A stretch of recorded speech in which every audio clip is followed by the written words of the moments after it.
তো হ্যালো বন্ধুরা, দেখো আমরা চলে এসেছি মা মহতোর কালী মায়ের পাশে। এই যে আমাদের বড় মায়ের মন্দির, এই এই মন্দির। আর এই যে তো সত্যি খুব ভালো লাগলো বন্ধুরা, এই বলরামদার বাড়িতে এসে মায়েরও দর্শন করতে চলে এলাম। তো মন খুব শান্তি লাগছে, আসি করে একদম আলাদাই লাগছে। মায়ের মন্দির বলে কথা, কে কে মতোর মালিক মায়ের মন্দির দর্শন করো নাই, যদি পারো তো একবার চলে আসবে এই মন্দিরে, খুব ভালো লাগবে। মা খুব জাগ্রত, মা এখানে।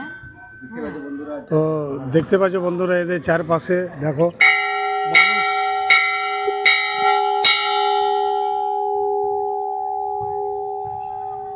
এই যে মানুষ এদিকে লাইন দিয়ে মায়ের দর্শন করে, এই যে এই পাশগুলাতে।